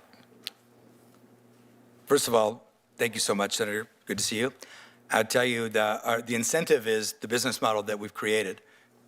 We've built on improving the value proposition for consumers. Whenever we come back and ask for a little more money, it's because we've given them a lot more value. And that's the dynamic I talked to you about, this price per hour of viewing being a third of some of the other services that are available. And I think people see that value in the engagement that they see. They have to really love what they're watching, and thank goodness we're doing a good job at that. Mm-hmm. So last year, Netflix raised its subscription prices while continuing to add subscribers. And I'm just concerned by combining, there would be even more incentive to do that. Well, I think we can only do that if the consumer sees the value. We are a one-click cancel. So if at any point the consumer says, that's too much for what I'm getting, they could just, with one click of the button, cancel Netflix. So that whole process of being able to fund more entertainment for consumers, you have to do it in perfect harmony. Okay. Mr. Campbell, CNN. I think we need more independent and diverse sources of news, not less. The 24/7 nature of CNN allows people to immediately get news. And while Warner Brothers Discovery's linear television assets, including CNN, aren't part of this transaction, it's vital that CNN remain a viable, independent source of news moving forward. What are your plans for CNN as part of a standalone entity, and how will you ensure that consumers retain CNN as an independent, reliable source of news? Yes, so one of the benefits of this transaction is prior to completing the deal with Netflix, our global networks business will be spun out. CNN, both its linear and digital businesses, will be part of that entity. In fact, it will be a centerpiece of the offering. CNN is one of our most popular cable channels. It's important for advertising, it's important for distribution, and certainly it's important for consumers and their access to independent news. So it will be part of that independent company. It will have its own leadership team separate from what will be the merged Netflix and Warner Brothers Discovery company, and it will continue to have its own independent editorial policy and independent newsroom. And do you think Warner Brothers, given all of the success, last year earning more than $4 billion globally, with movies like Minecraft movies, Superman, Sinners, not to give you advertisements here. Do you believe that Warner Brothers Studios and streaming would be a profitable business as a standalone entity? We are a profitable studio. We've had great success. This movie studio business goes up and down every year. And as I mentioned in my opening statements, we didn't necessarily set out to sell that business. Our goal was to separate the two companies because they have very different business models. It was only when we got the inbound interest that we looked at our strategic options. Certainly, under Netflix leadership, I think there's an even greater opportunity for that Warner Brothers business to grow. I know that Ted and his team are committed to continuing to invest in the great content there. So yes, we're profitable today, but I think there's an even better business with Netflix. Mr. Sarandos, just to turn, I know some of my colleagues asked about theaters, which I'm concerned about. I think it's a very important part of our, of places to gather and see movies together. And Mr. Sarandos, iconic films have been made all over the U.S. In Minnesota, I'm sure you take note that the Coen brothers' Fargo to Disney's Mighty Ducks to, of course, Grumpy Old Men were made in Minnesota. It's a beautiful place. Yeah, but we could do better. And so we have seen more and more production of movies shift overseas. And while announcing its planned acquisition of Warner Brothers, Netflix said the deal would, quote, significantly expand U.S. production capacity and continue to grow investment in original content over the long term. Could you talk about the effect this is going to have on film production in the U.S. And what will happen here? Senator, we believe that this deal will make it possible for us to expand what was Warner's output and what we know were the already planned Netflix output to continue to produce. And we produce primarily in the United States. Most of what we make outside of the United States is local language, local production for local audiences. And some of the incentives that we were able to work on with Governor Murphy in New Jersey have made it so it's so competitive to film in New Jersey that there's no reason to go overseas for a film production, not just Netflix, for others. So I think we're very vested in creating more American jobs, keeping production in America. I think that we do this better than anyone else in the world, tell stories to the rest of the world, and we want to keep investing in it. Okay, last words, I won't ask a question, but just the importance of a thorough antitrust review of this major mega merger. I continue to believe that we need to update our laws. That's the Calera bill that I have introduced, the Competition Antitrust Law Enforcement Reform Act, just because I think major mega mergers like this should be held to the burden of, do they actually hurt competition or not? And I think that would be a much better way to run things in a capitalist society that believes in the marketplace, but I appreciate both of you coming before us. Thank you. Thank you, Senator. Thanks, Senator Klobuchar. Senator Cruz. Thank you. I want to start by having the record reflect that I'm amazed Senator Klobuchar managed to reference the terrific movie Grumpy Old Men Well, it sort of is relevant to our workplace. without making a very That's right, obvious and I point. thought of saying that, but I chose not to, but now I did. You had the hanging punchline, and Amy, I needed you to finish it because it does in fact describe our place of work. See how stories unite us? Cruz can use a movie quote from literally anything to match any situation. It's one of his superpowers. That's inconceivable. All right. This is an $83 billion merger. It's a big deal. Entertainment matters, content matters. Mr. Sarandos, how many subscribers does Netflix have in the United States? Around 86,000, 86 million, sorry. And if the merger goes... Senator Cruz, we reported by North America, so it includes Canada. So if the merger went through, how many subscribers would you anticipate having? What's the growth of HBO Max? What's your last number? Yeah, well, we don't publicly disclose our HBO number, but the HBO subscribers in the U.S. are roughly 50 million. But remember, 80% of those subscribers already subscribe to Netflix, so there's significant overlap there. So if you're at 90 million now with Netflix, by any measure, you'd be north of 100 million, depending on the overlap. Is that fair to say? Depending on the overlap and the retention, yes. It's a matter of basic economics. Does more market power typically lead to higher prices or lower prices? And across which industry, sir? Across any industry. I think more market power gives you the ability, but if you're not delivering the value, you can never cash in on it. You have a gentleman sitting behind you in the monopoly outfit. In your view, are monopolies a good thing in America? No, sir, they're not. Should the American people be concerned about a monopoly in entertainment and streaming? Just to be clear, while monopolies are not good, we are nowhere near dominant, let alone a monopoly. We have 9% market share that will grow to 10. If you wanted to contort yourself... Well, but that's defining the market the way you want, and obviously in antitrust assessment, the market definition is critical.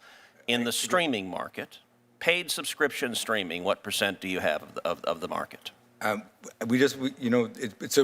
For us, that would be kind of a fantasy construct. Okay, so you don't want to answer that. No, I'm just saying, if you take YouTube out of the picture, which is the one that people think is controversial, we'd be about 18% plus 3% of about 21%. So another aspect of this merger that I think is raising significant concerns, which is an ideological aspect. Would you agree there's a difference between entertainment and propaganda? Yes, sir. I and many others on this committee have been concerned for a long time about censorship in the media, and censorship in Hollywood. There already seems to be only one acceptable political view. Actually, I want to ask, did either of y'all watch the Grammys this week? I did not. Just the tail end of it. One simple question. Are we right now on stolen land? I have no idea the history of this land, where we're sitting today. Nor do I, Senator. So that speaks volumes that neither of you are willing to say, hell no, we're not on stolen land. And I will say at the Grammys, when you see an entertainer say, nobody is illegal while we're on stolen land, and then you see entertainers leap to their feet clapping so excitedly at the notion that America is fundamentally illegitimate, it starts to convey that the entertainment world is deeply corrupt. And I will point out that same singer who says no one is illegal on stolen land promptly went back to her $14 million mansion, and somehow that stolen land she wasn't concerned about, just the United States of America. Look, Netflix has long been a left-wing company. Your founder, Reed Hastings, is one of the biggest Democrat donors in the country. including giving millions recently to the massive gerrymander in California, making it one of the most gerrymandered states in the union, because your founder desperately wants a Democrat House of Representatives. Susan Rice from the Obama White House is on your board of directors. You guys gave $50 million to the Obamas, as far as I can tell, to produce no discernible content whatsoever. How would you tell a Texan sitting at home to feel comfortable? CNN is already a dumpster fire. There's nothing resembling objectivity. There's nothing resembling journalism anymore.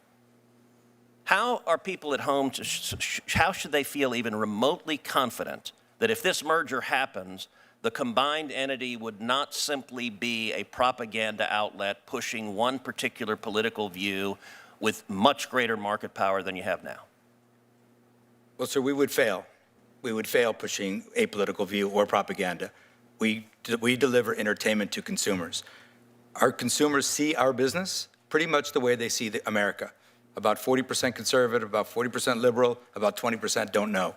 And but when they turn on TV, they're tuned in to be entertained. And if we fail to entertain them by trying to promote propaganda or something, anything other than entertainment, we fail. Mr. Campbell, same question to you. We see the world very similar.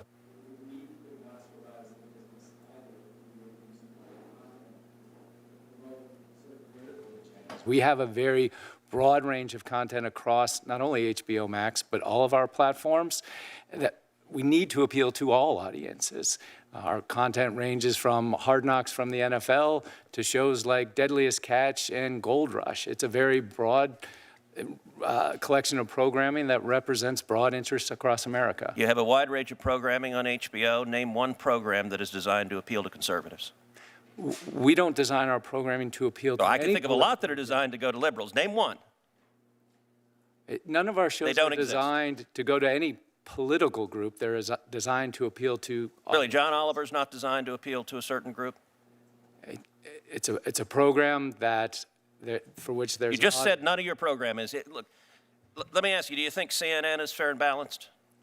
I do believe CNN is a fair. So when CNN showed riots and fires behind them, and you put a chyron, mostly peaceful but fiery protest, was that journalism? Sir, I'm not involved with CNN, and in fact, they're not part of this transaction, but they have an independent editorial board, they have independent news gathering. We don't direct.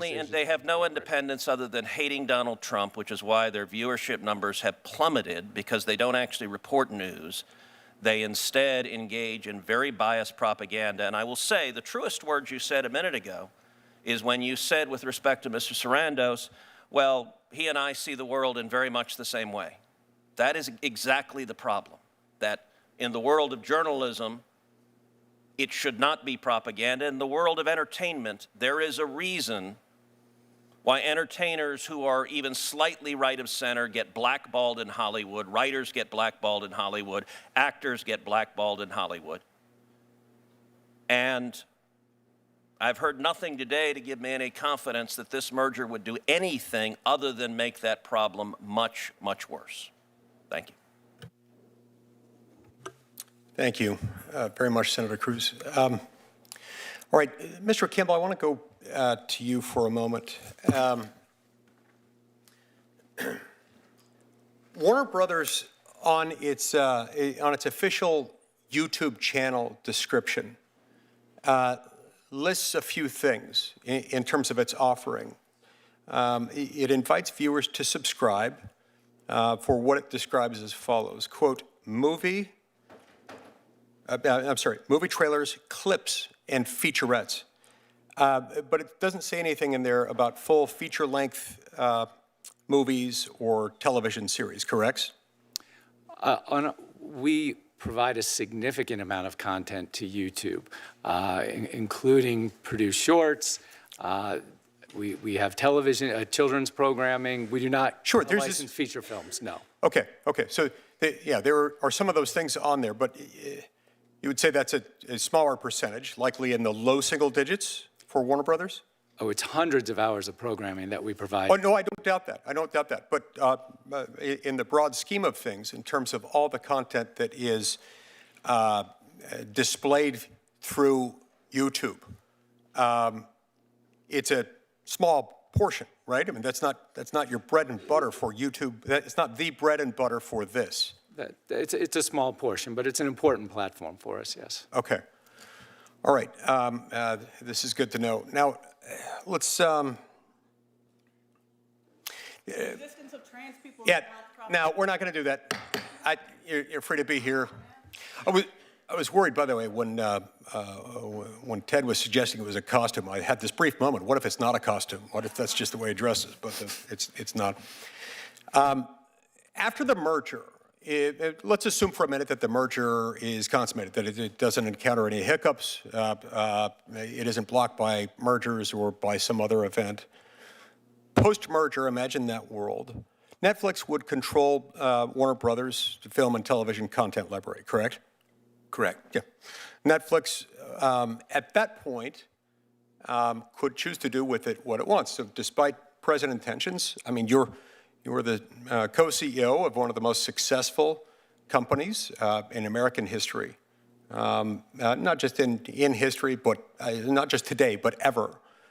And you've got to be that way because you've been able to adapt to market conditions. You saw that, for example, with you started out as a DVD rental business by mail, and you adapted with technology and changing market preferences, and you saw those things happen. So with changes, you won't be under any binding obligation to license Warner Brothers content to a rival streaming service, correct? We would not be obligated to, but that we certainly would want to. Sure. The business model, again, the price is baked into billions of dollars of revenue from that division of the company. I get that. I get that. But there's no contractual obligation. I'm not aware of any legal obligation to do that. Now, intentions aside, because there is no obligation to license that content, you could decide not to. And that I'm sure you would concede would alter the competitive landscape to a degree. It's relevant, is it not? I'd say it would be possible, sir, to make bad business decisions like that, but I hope we would not. So, and likewise, even if you didn't decide to stop licensing to others, you could also make an infinitely dialable, infinitely scalable set of decisions regarding the licensing fee arrangements so as to make it either more or less attractive for others to stream Warner Brothers content. Is that right? I think what we'd want to, it'd be a very competitive marketplace as it is today, and I think what we want to do is make those deals work. No, I understand. You cited the Sony pay TV deal Yes. in your opening remarks. That was a renewal of a deal that we've had for years with Sony. They renewed that deal because it was favorable to them. They liked the terms of that deal. Sure. So, and there was many people bidding for it. I get that. Yeah. I get that. And I just also may, if you don't mind, that pay TV window, I'd say is really exciting because it opens up the value to consumers. Prior to that window, you've got exclusivity to theaters, which comes with a price tag. You've got pay-per-view and digital rental, which comes with a price tag. And then you get it to the subscription model that's included in your subscription at this closer to 35 cents an hour of watching, which makes movie watching much more affordable for consumers. I won't have you do the math now, but I'll do the math later. Yeah. That's a pretty high volume user who's getting it at that rate. But great. If somebody wants to watch that much, that's great. All right, I want to shift to a slightly different but related topic. It's my understanding that it's Netflix's position that this deal doesn't require any kind of divestiture or other remedy in order to address any anti-competitive concerns. Is that correct? Is that still your position? It's our position, but it's going to ultimately be up to the Department of Justice. Sure. Now, there is a term of art in the industry among antitrust lawyers known as litigating the fix. Litigating the fix sometimes involves a technique whereby one takes a deal, take it all the way to the altar, and sort of right before you reach the altar, you say, oh, wait a minute, we've got a fix. Just to add on to show how magnanimous we are, we don't think there was a problem with it anyway, but just to show you how much we mean that, we're going to make some divestitures or slap some of our own conditions on this voluntarily, just to make clear that we're the good guys, we're the good folks, we want a pro-competitive marketplace. Now, if it's your position that no fixes are necessary, can I assume that you won't be litigating the fix here? I'm sorry, Senator, it's premature to talk through it. Right. Have you pre-litigated the fix? Sometimes, as I understand it, litigating the fix is something that's actually not only conceived of, but more or less arranged privately prior to the consummation of the deal. And it's known all along, and it's not a surprise to anyone inside the company, at least among those who've been negotiating the deal, that they're doing that. Do you have any of those arrangements here? There's been no discussions about that I'm aware of. Okay. Now, Netflix and Warner Brothers are both among the largest buyers, the largest acquirers, payers, whatever you want to call it, of creative labor in the industry. Is that, would you agree with that statement? Sounds right.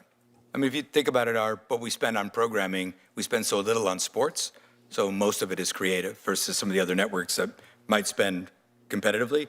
They're also spending a great deal on sports. But by the way, you're planning to spend $20 billion a year in production. Are you aware of any other producer who spends more than that? Well, we spend, on the entertainment side, we spend roughly $12 billion. And I know, we have a very competitive industry. When you look at Disney, clearly, they're spending more than we are.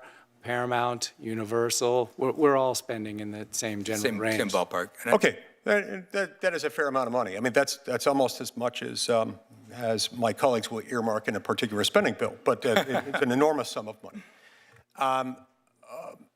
So post-merger, again, fast forward, let's imagine a world in which you don't encounter any other hiccups, nobody backs out, nobody's blocked, and the merger happens. Wouldn't it be fair to assume that there would be fewer independent studios at that point, or fewer studios generally, competing to hire writers, directors, actors, production professionals, and others involved on the production side? I'm sorry, I'm missing the connections. Yeah, okay. Pre-merger, you've got two different companies. You've both got your own separate revenue streams. After the merger, you'll all be under one ownership.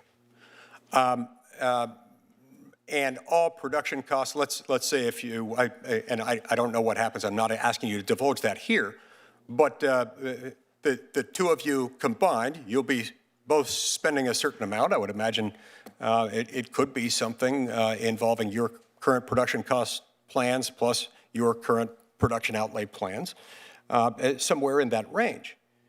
Right now, that's between two companies. It'll be under one ownership if the deal comes together and if it's completed. So at that point, wouldn't it be fair to say that there will be fewer studios competing to hire the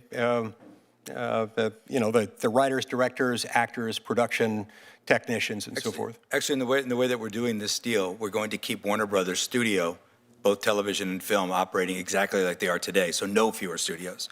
By way of example, in a potential Paramount deal, they would absolutely collapse from 5 to 4 studios. Yeah. No, I grasp that, and I appreciate that, and you and I have talked about that in the past. And yeah, this keeps the 5 studios intact. I recognize your plan, and I respect that. Nevertheless, you didn't get to be where you are today by playing it safe.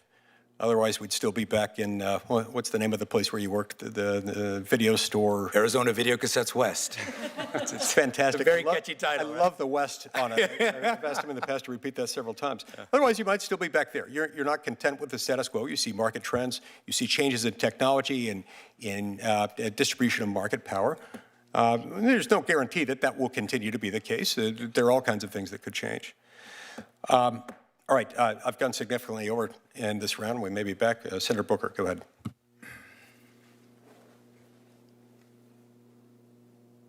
Thank you, Mr. Chairman. Mr. Campbell, it was reported that Mr. Sarandos met with President Trump on November 24th and discussed Netflix's bid to buy Warner Brothers at length. When Discovery acquired the Warner Media assets from AT&T in 2022, did you or Warner Brothers Discovery CEO David Zaslav meet with President Biden to discuss that transaction? I'm not aware that there was any such meeting, no. Have you or David Zaslav met with President Trump to discuss this transaction? No, we have not. Do you think there's anything inappropriate about meeting with the President of the United States to discuss a transaction? I think in situations like this, all the parties involved often reach out to anyone in government that has an interest in the transaction. So I don't think it's unusual. What about Skydance? They were able to close a deal with Paramount last year, right around concurrent with the time that they paid President Trump $16 million to address the president's grievances about a 2024 60 Minutes interview with Vice President Kamala Harris. Does that strike you as appearing improper? Yeah, that was obviously not a decision we were involved with. I'm asking you just under oath, what do you think? It was unusual, yes.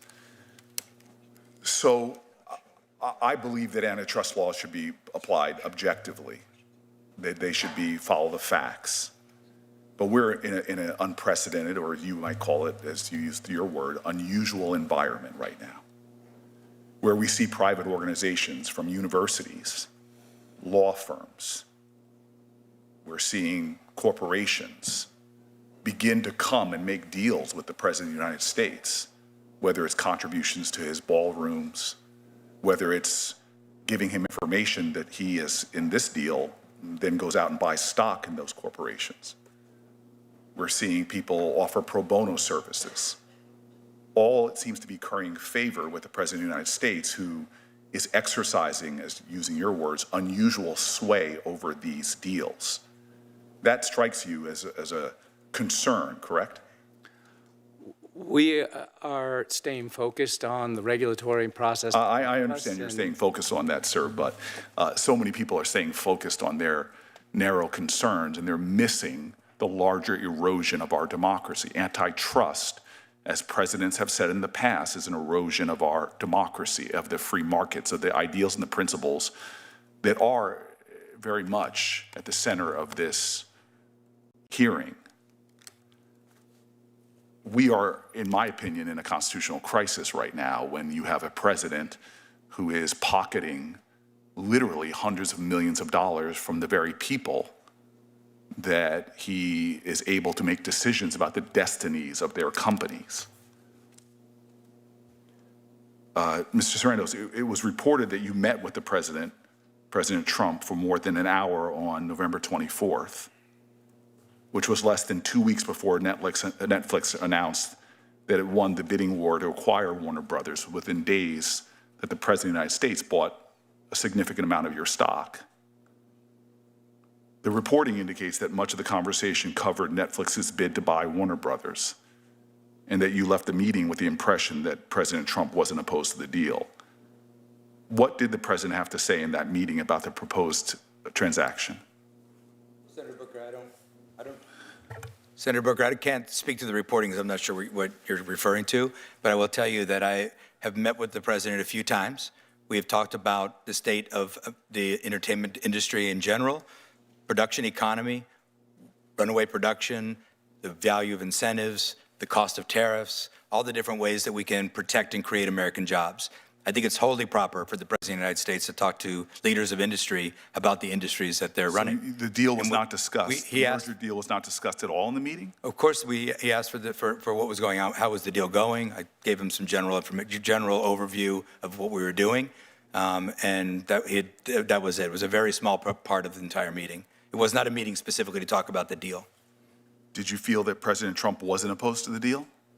I got a feeling the president was very interested in protecting American jobs and American labor and American industry, and that's what we were talking about. You think his intentions in the case of this deal are just noble and objective? I think the president, from my experience, has been nothing but interested in protecting and creating American jobs and protecting American industry. The president has stated that he would be involved in the decision-making about the merger.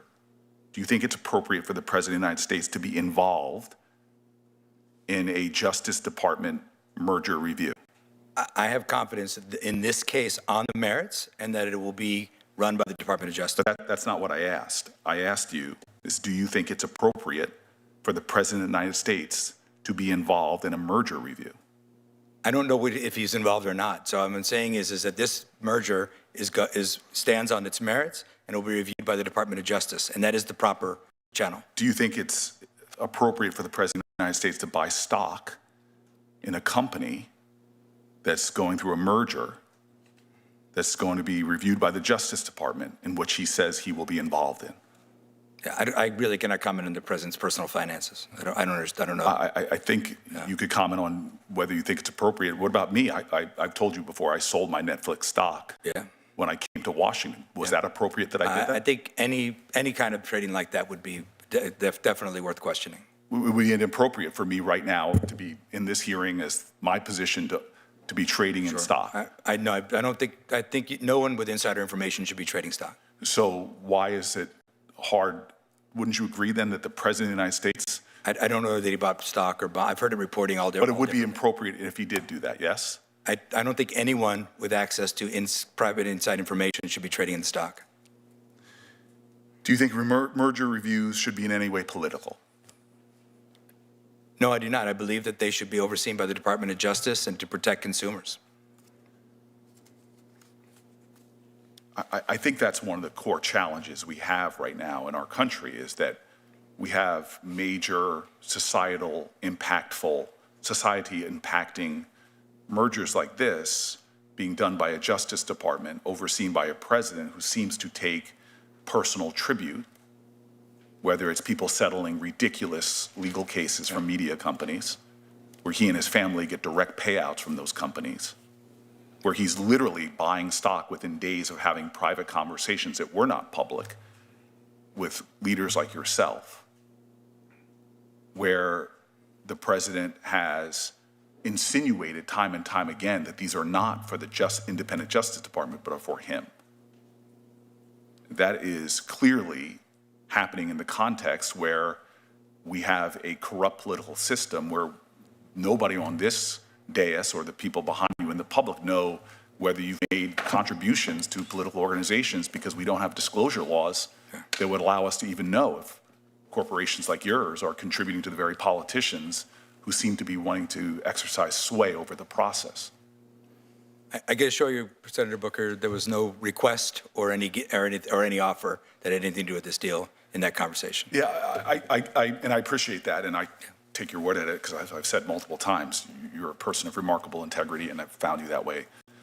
But I think the larger problem here we have is that corporate power is growing in the United States of America in a staggering way, creating disparities of wealth that are unconscionable, even unimaginable just a generation ago, and where that wealth and that power are being exercised in a way that is indicative of crony capitalism, where people have access to the President of the United States, overtly give him millions and millions of dollars while he's overseeing decisions that affect the very culture of our country.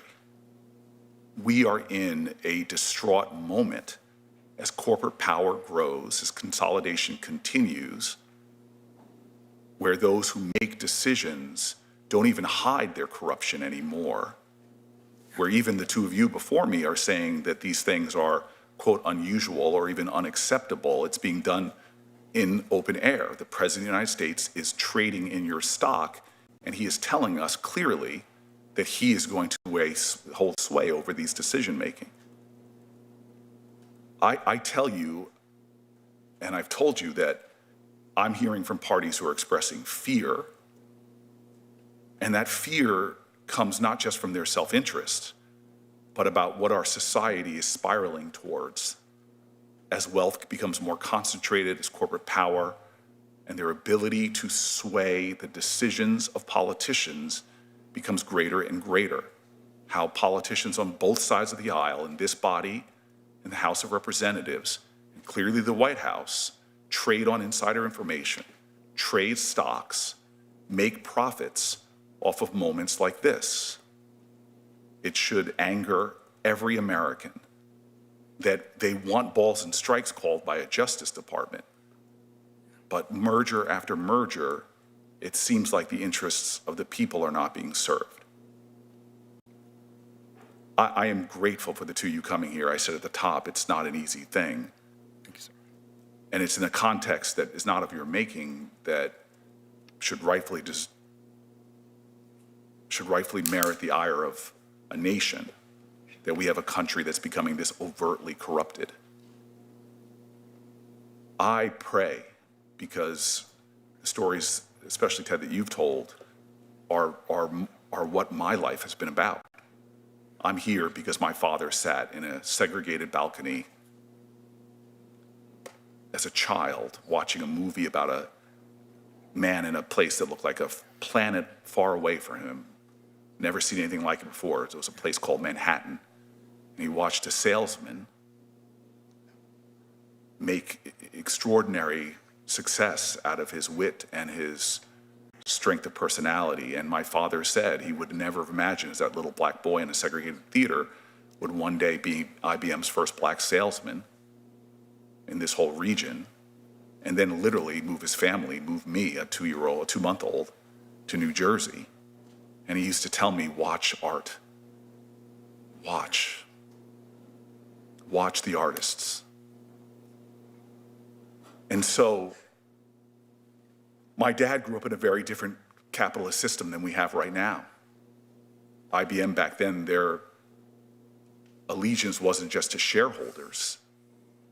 Their allegiance, the stakeholders they saw were their workers, were the communities in which they had plants.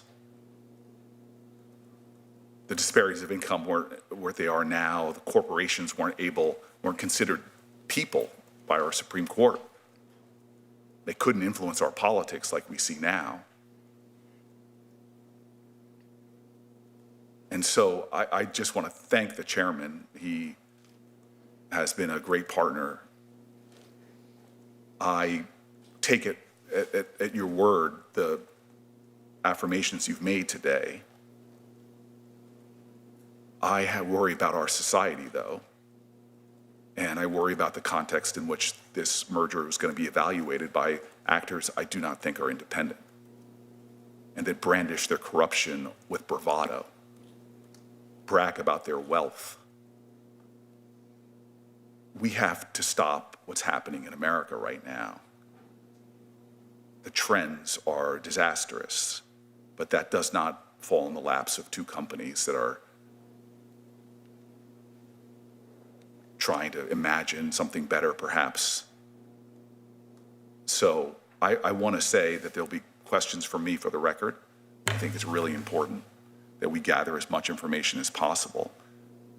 I do not trust this administration in their evaluations, and I just pray to God that everything that you all hope might come, should this move forward, that you all have attested to, comes to pass, because I remember that one song sung by a patron saint of New Jersey. The poets around here say nothing at all. They just stand around and let it all be.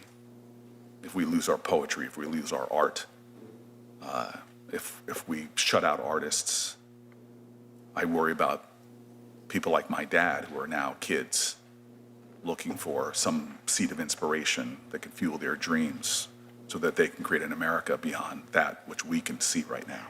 Thank you, Mr. Chairman. Senator. To my knowledge, Netflix isn't in poetry yet, but maybe that's coming soon. Poetry streaming could become a new thing. If anybody can find it, perhaps you guys will get there. I appreciate both of you coming. We've had a lot of good information exchange today, and we will keep the record open for a week, whereupon it will close at that point, and the hearing stands adjourned. Thank you. Thank you, Senator.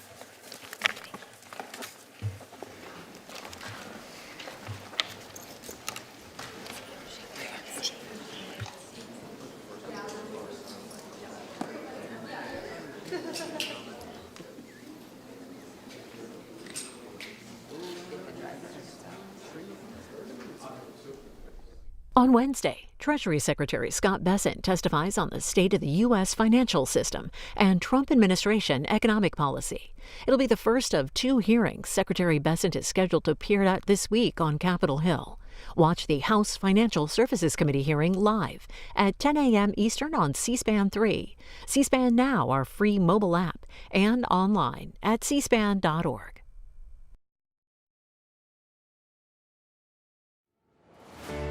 Watch America's Book Club, C-SPAN's bold original series. This Sunday with our guest, best-selling author Jodi Picoult, who has written 29 books about a wide range of controversial and moral issues. Her books include The Storyteller, 19 Minutes, and her latest, By Any Other Name. She joins our host, renowned author and civic leader David Rubenstein. People come to you and say you've changed their views on certain social issues because of your books. That's why I write, you know, it's to start a discussion. And you can't always have a discussion with people. Some people just aren't ready to hear it. But there are a lot of minds that you can change one mind at a time. Watch America's Book Club with Jodi Picoult this Sunday at 6 p.m. and 9 p.m. Eastern and Pacific, only on C-SPAN. In a divided media world, one place brings Americans together. According to a new Magid research report, nearly 90 million Americans turn to